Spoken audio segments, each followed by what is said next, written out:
군사적 대응 가능성을 더욱 명확히 했습니다.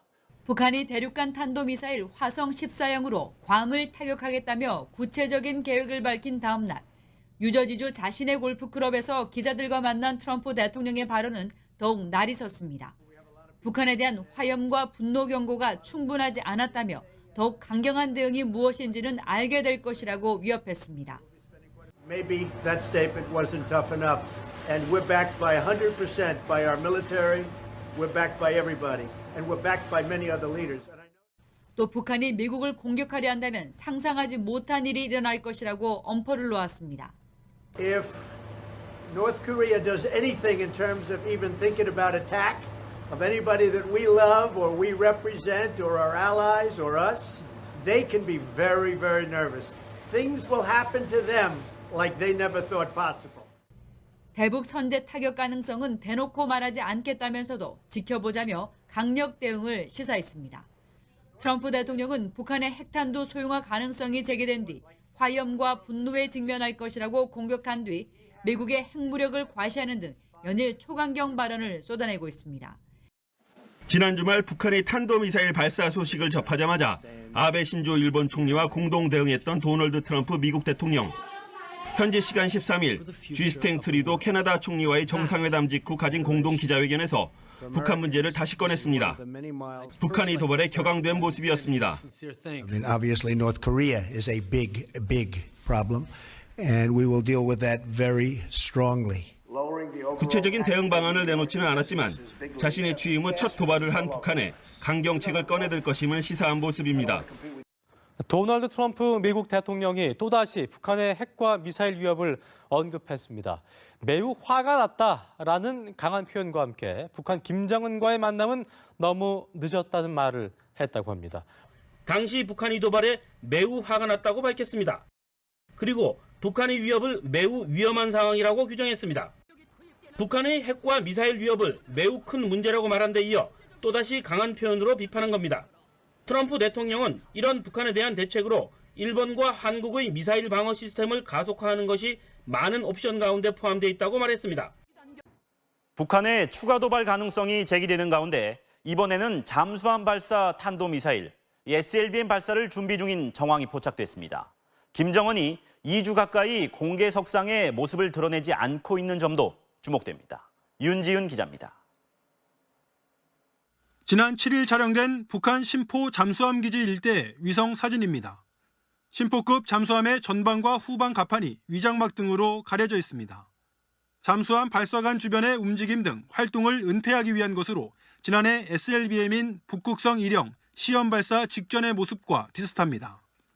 북한 전문 사이트 38로스는 이를 토대로 북한이 SLBM 시험 발사 준비 작업을 진행 중일 가능성이 크다고 분석했습니다. 북한은 지난달 SLBM 수중 사출 콜드 런치 시험을 실시했고 동해상에서 이례적인 잠수함 활동을 펼치는 등 추가 도발 준비 정황이 잇따라 포착되고 있습니다.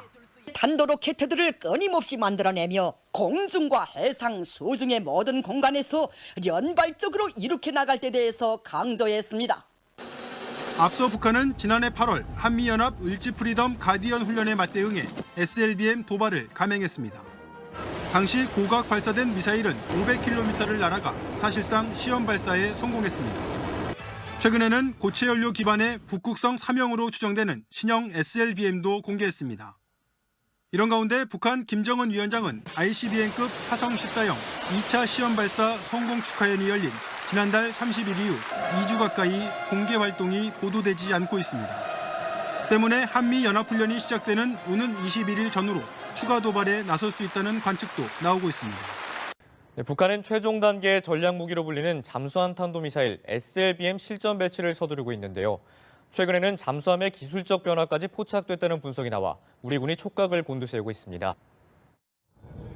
사전 탐지가 불가능하다는 평가를 받는 SLBM을 실전 배치한 나라는 현재 미중러 등 5개국밖에 없습니다. 그만큼 정교하고 복잡한 기술이 요구되기 때문입니다. 핵과 미사일 기술 개발에 거의 모든 가용 자원을 쏟아붓고 있는 북한은 이 SLBM 개발에도 전력을 기울이고 있습니다. 특히 작년 8월 시험 발사된 SLBM은 500km를 날아가 사실상 북한이 SLBM 보유국 진입 문턱에 와 있다는 관측이 나왔습니다. 이런 가운데 북한이 SLBM 공격력을 향상시키기 위해 기존 잠수함을 개조하고 있다는 UN 보고서가 발표돼 우리 군이 사실관계 파악에 착수했습니다. 지난 4월에 김정은이 SLBM 쏜 뒤에 이런 말을 했었습니다. 한국과 미국의 뒤통수에 이제는 아무 때나 마음먹은 대로 비수를 꽂을 수 있게 됐다. 당이 결심만 하면은 어느 때든지 핵 타격을 할 수 있게 하라라는 말을 했었습니다. 그때까지만 해도 2, 3, 4년은 더 걸려야 SLBM 완전히 개발할 수 있을 것이다라고 봤었습니다. 그런데 오늘 쏜 이 북한의 SLBM 잠수함에 쏜 탄도미사일이 500km를 무려 날아갔고요. 고도를 일부러 높였고 고도를 정상 고도로 했다면은 1000km를 날아갈 수 있었을 것이다라는 분석이 조금 전에 나왔습니다. 자세하게 분석하겠습니다. 조한범 통일연구원 선임 연구위원 그리고 군사전문가 김대영 국가안보포럼 연구위원 초대했습니다. 안녕하십니까? 안녕하십니까? 아주 심각한 상황으로 볼 수 있는 겁니까? 어떻습니까? 예, 심각합니다. 왜 그러냐면 지금 북한의 미사일은 대체로 두 가지 체계가 있습니다. 하나는 이제 스커드를 기반으로 해서 스커드 BC 노동미사일. 노동미사일은 1300km 사거리고요. 네네. 이 노동미사일의 그 엔진을 4다발로 묶은 게 바로 대포동 계열입니다. 예. 그러니까 이건 같은 계열입니다. 같은 계열이고 오늘 성공했다고 봐야 되는 거고요. 이 북극성, SLBM과 무수단, 그다음에 KN-5에이는 또 같은 계열입니다. 그래서 노동 계열은 상당히 신뢰성이 검증이 돼 있었는데요. 이 구소련 R-27 미사일을 기반으로 해서 개발된 무수단, 북극성, KN-5에이는 아직 써본 적은 없고요. 요 두 개 중에서 이제 무수단도 어느 정도 성공을 거뒀고요. 예. 이 무수단을 축소해서 잠수함에 집어넣은 게 바로 이번에 북극성이거든요. 예.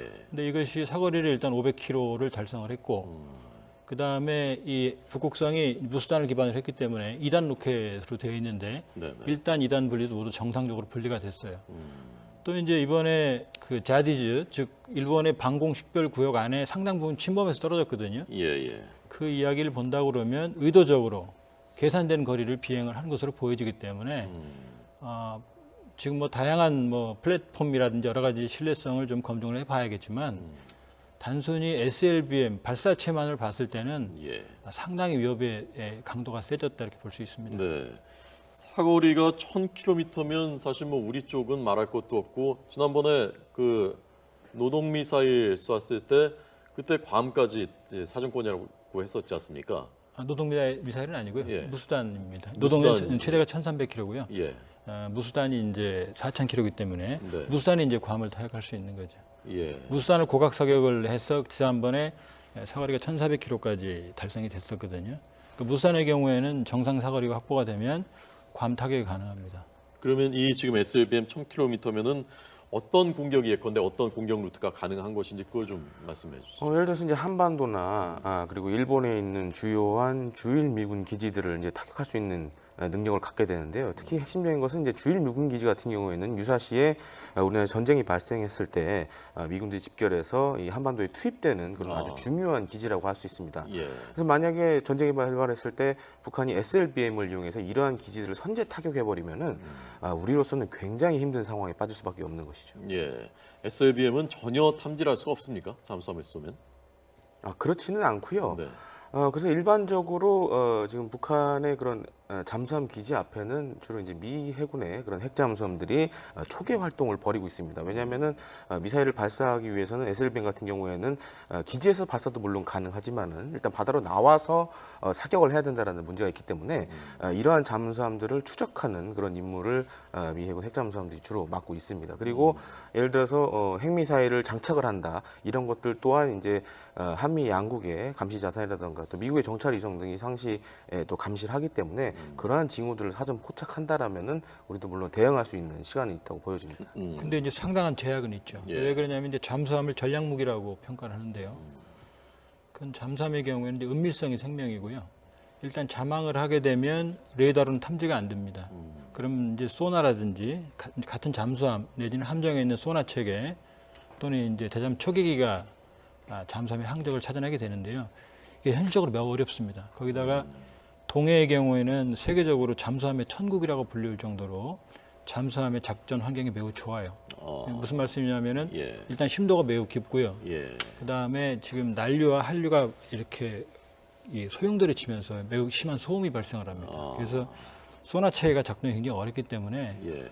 만일에 물론 이제 북한 잠수함이 디젤 잠수함이기 때문에 뭐 핵잠수함처럼 장기간 자망은 못합니다. 그러나 만일에 마음 먹고 한 3, 4일 정도 자망을 해서 우리 측의 소나 체계를 따돌리고 특정 지점에 은밀하게 만일에 잠복해 있을 경우에는 네네. 상당한 위협이 될 수 있죠. 예. 그래서 오늘 주목할 만한 것이 1000km를 날아갔다라는 것, 그다음에 고체 연료를 썼다는 점, 그다음에 단 둘이가 좀 말씀하신 대로 성공했다는 건데 이게 하나하나 어떤 의미가 있는 건지 좀 말씀해 주시고 그러면 바로 실전 배치 단계라고 볼 수 있는 것인지 그걸 좀 평가를 해주시죠. 사실 이전까지의 실험은 어떻게 보면은 잠수함에 장착을 해서 물 밖으로 미사일을 내보내는 사출 시험의 주 목적이 있습니다. 하지만 오늘 실험 같은 경우에는 이제 사출 실험은 사실상 끝났고 이제 미사일이 목표물로 날아가는 이제 비행 실험을 위주로 한 것으로 보여지는데요. 하지만은 지금 북한이 한 실험 횟수를 봤을 때 과거 이제 미국 같은 경우에는 폴라리스 SLBM을 개발할 때 총 17차례 시험 발사를 했습니다. 그 가운데 이제 5차례 정도만 이제 그 자기네들이 정해놓은 목표치에 들어왔는데요. 네. 그렇기 때문에 이제 비행 실험 단계에서도 또 수차례의 시험 발사를 해야 되고요. 예. 또 마지막엔 이걸 정말 무기를 쓸 수 있을 만큼 그런 안정성을 또 확보해야 되는 또 단계가 남아 있습니다. 네. 하지만 현재 그 진행된 속도로 봤을 때는 상당히 좀 빠른 시간 내에 아무래도 전력화가 되지 않을까라는 좀 그런 생각 갖고 있습니다. 예. 액체 연료가 아니라 고체 연료를 썼다는 것은 어떤 뜻이 있는 겁니까?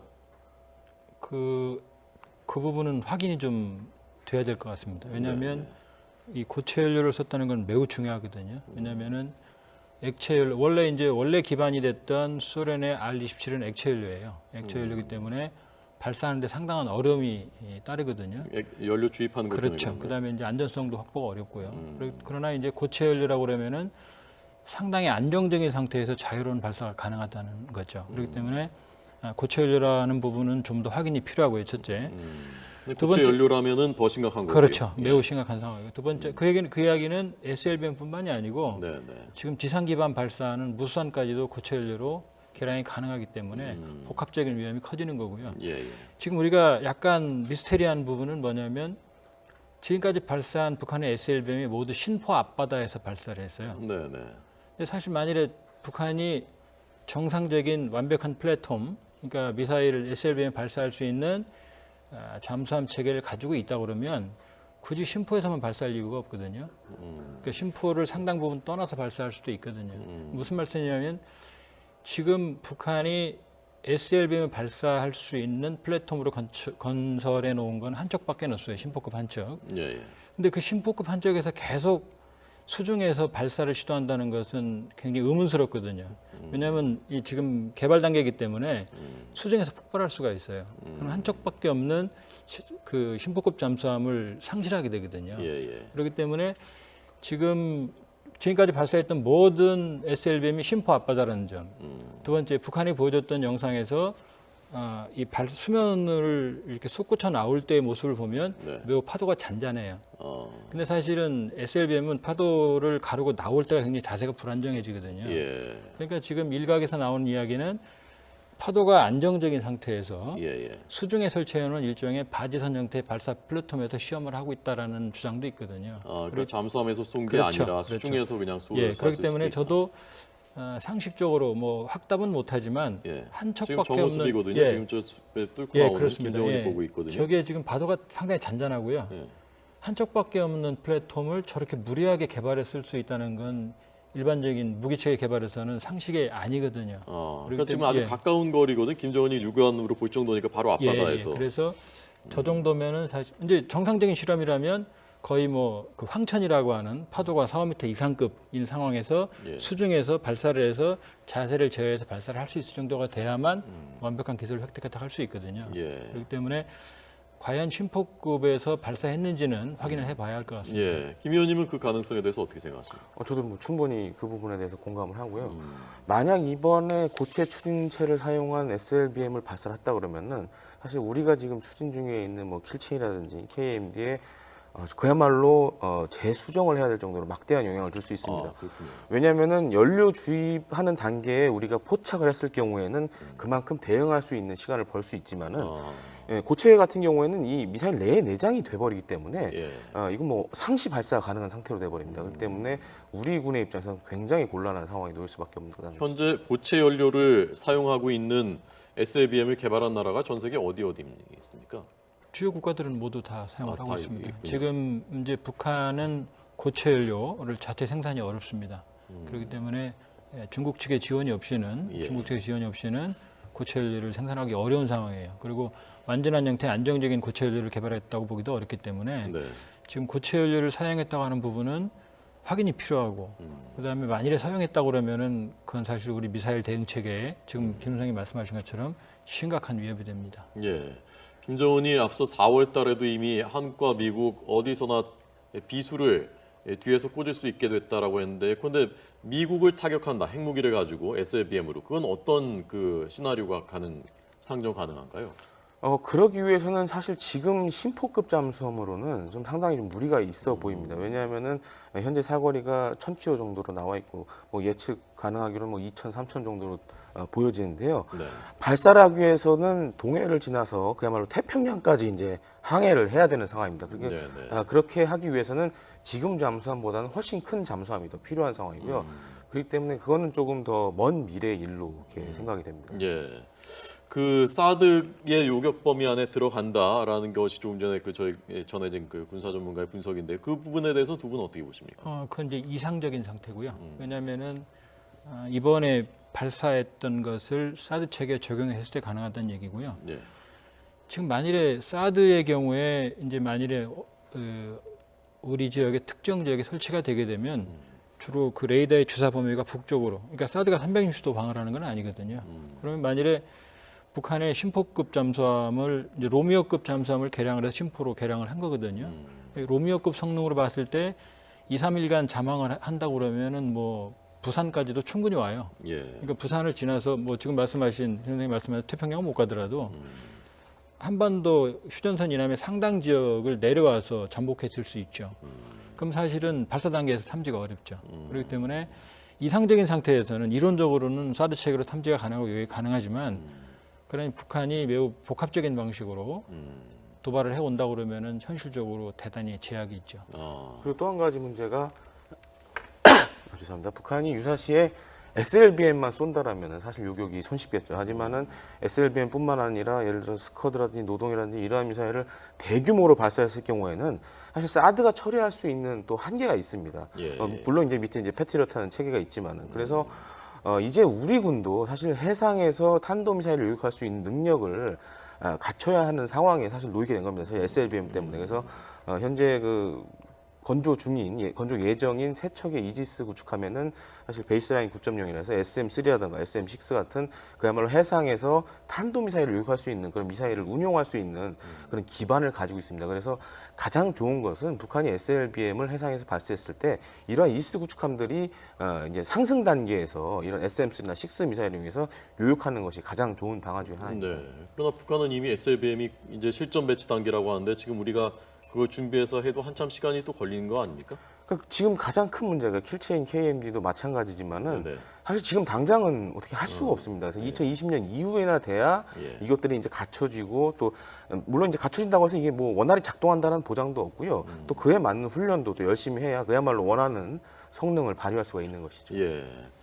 조 의원님은 그러면 오늘 이렇게 북한 SLBM이 성공하고 사실상 실전 배치 단계에 들어왔다는 것은 그 전까지와 비교했을 때 북한의 그 위협의 그 수준이 어디서 어느 정도까지 올랐다, 어떻게 달라졌다고 정리할 수가 있는 건가요? 이제 물론 말씀드렸지만 뭐 북한의 SLBM이 미국을 공격하거나 뭐 그럴 가능성은 없습니다. 실질적으로 그런 잠수함을 건조할 기술이나 시설도 없고요.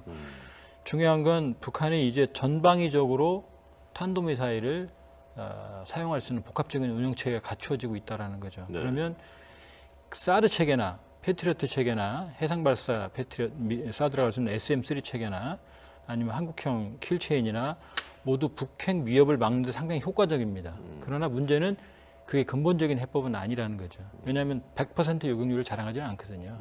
그렇다고 그러면 방법은 우리가 북핵에 대한 상당한 안보적 대응 체계를 구축해야 되지만, 근본적인 해법은 북한의 완전한 비핵화입니다. 그리고 첫 번째, 북한의 완전한 비핵화가 안 된다고 그러면 북한이 핵을 사용할 선택을 할 수 없을 정도의 강력한 보복력을 우리가 확보하는 거거든요. 근데 그렇게 본다 그러면 지금부터 북핵 대응에 대한 대응책에는 지금까지의 방식에서 좀 벗어나서 좀 더 창의적인 방식이 필요할 수 있습니다. 김 의원님. 저는 사실 조금 의견이 좀 다른데요. 아무래도 이제 북한의 탄도미사일이 다양화, 그야말로 다양한 종류로 개발이 되고 있고, 또한 뭐 향후에 이제 5차 핵실험까지 한다라면은 예. 사실 그때는 사실 북한을 이제 무기를 가진 나라로 완전하게 봐야 되는 상황입니다. 그렇기 때문에 우리나라도 이제는 미국에게 뭐 전술 핵무기의 재배치라든지 아니면 나토에서 하고 있는 핵 공유 정책을 같이 한다든지 그러한 방안들이 사실 실질적으로 필요한 상황입니다. 예. 북한이 그런데 어떻게 해서 이렇게 급속하게 빠른 속도로 SLBM을 개발할 수가 있었던 건가요? 그렇게 빠른 속도라고 볼 수는 없습니다. 왜냐하면은 그렇습니까? 북한이 개발한 지금 북극성 SLBM은 R-27이 원형이고요.